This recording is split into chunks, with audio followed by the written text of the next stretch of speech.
Hello everybody, this is Maniac4Bricks, and this is a different kind of haul video. Every so often I do a video game haul video on this channel, and I've been meaning to do a lot more video game videos on here in general, but that will happen when it happens. For right now, we got a haul, and kind of the most niche category that I could have ever explored.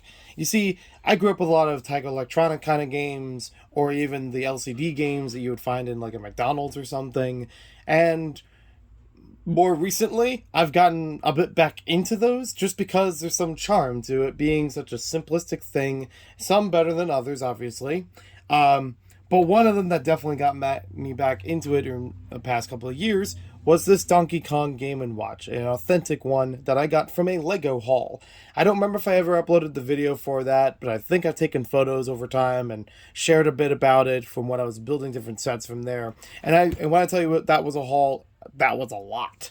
It was a thing that my aunt had picked up from one of her neighbors back in 2015, 2016 or so, where she said that her kids were no longer into Lego. So there were bags upon bags of Lego sets that were in there. I've been able to build a whole bunch of them, some of them not entirely, but still got a good portion through them. There were things like Pirates of the Caribbean, Indiana Jones. I think there was a Kingdom set. There was a Kingdom Joust set in there that I almost got to fully build. I'd love to come back to that at some point and still have that in its own box. Um, there was a whole lot of other. There was a lot of city stuff I remember being in there from like the police line from 2012 or so.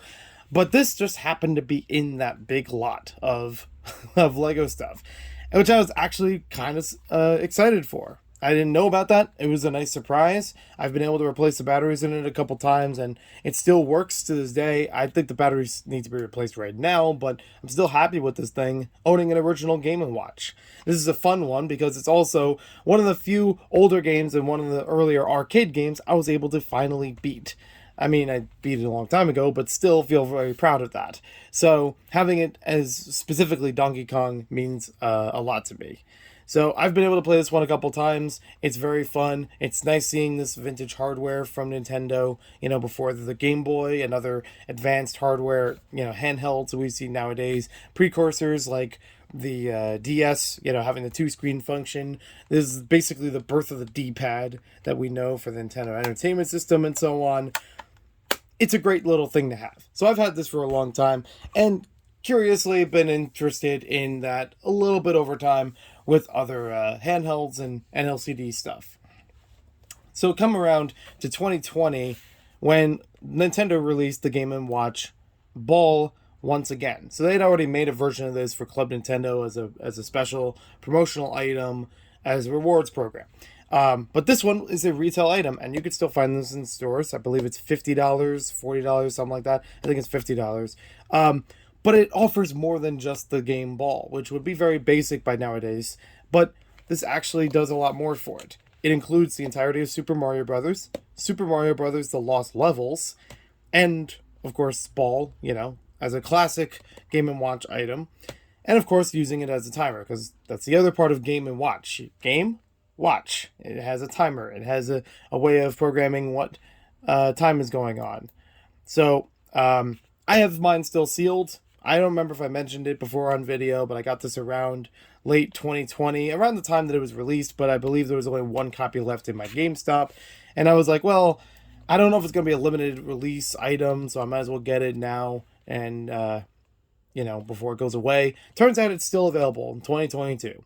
There is another version of this that they released in 2021 based on The Legend of Zelda, where you have the fully playable NES version of Legend of Zelda available on it. Once again, having a watch function, and it modifies one of the other games. I think it's called Hammer. I don't have that one yet, but I have been sitting on that one for quite some time. I will eventually get that and pair these two together, having some authentic hardware. Now, along with that, there have been these little things that come up every so often that Nintendo will either license out themselves or create in-house for other LCD games. One of the most infamous ones would be Pokemon Mini, which is not necessarily a handheld the same way a Game Boy is. It's a lot like a Tamagotchi kind of thing, where you raise a Pokemon on one device.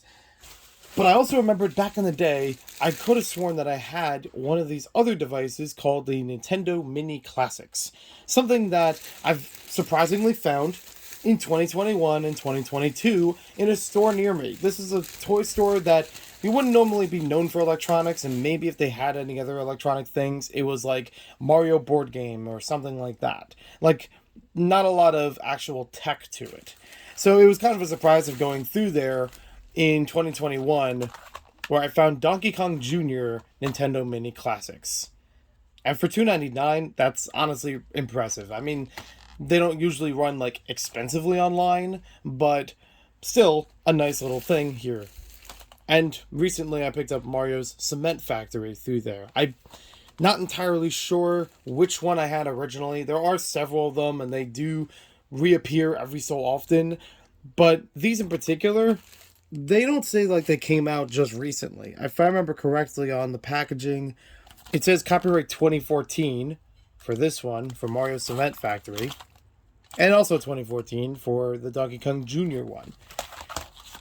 These are neat. I don't remember what I grew up with. I've tried looking through the other ones before, and it's just a matter of, well, I just don't remember what game it was. But hey, I'm happy having these as brand new and really inexpensive versions of games. So I'll be happy to play those at some point. They basically feel like the companion piece to Game & Watch, where they have these small LCD screens with a lot of details on them and very simple yet addicting gameplay to get through things. So that's in one toy store that's near me that I would not have expected it to be and was very pleasant to find.